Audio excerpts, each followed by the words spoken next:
Mais oui, tu as raison d'avoir des exigences. Le tout est de savoir si ces exigences, elles sont saines.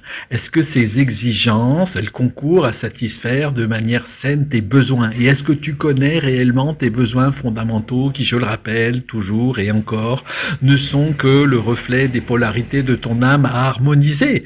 Et ces besoins correspondent à ton essence profonde. Elle est là, ton essence véritable. Donc, à partir du moment où tu vas définir finement tes besoins, et qui aujourd'hui est capable de me dire très finement quels sont ces besoins? Parce qu'on parle souvent, oui, besoin d'appartenance, besoin d'amour, c'est ce qu'il y a de plus fréquent. Oui, mais besoin d'amour.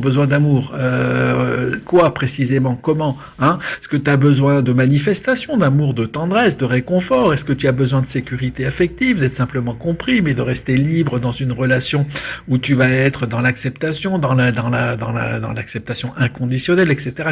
Il y a des finesses absolues dans la définition des besoins. Et est-ce que toi, tu connais finement tes besoins en matière de sécurité affective, psychologique, intellectuelle, tes besoins d'amour, d'appartenance, de créativité, d'esthétique, de réalisation, de... Non. La plupart du temps, non, on les connaît pas. Mais si tu les connais vraiment, tu vas alors être capable d'avoir des exigences qui ne seront pas des exigences pour répondre à des besoins purement égotiques, hein.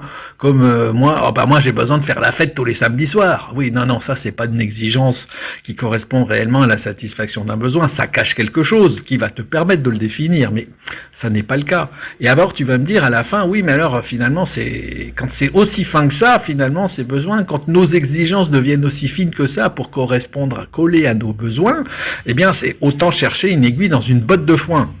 Et c'est là qu'est l'erreur.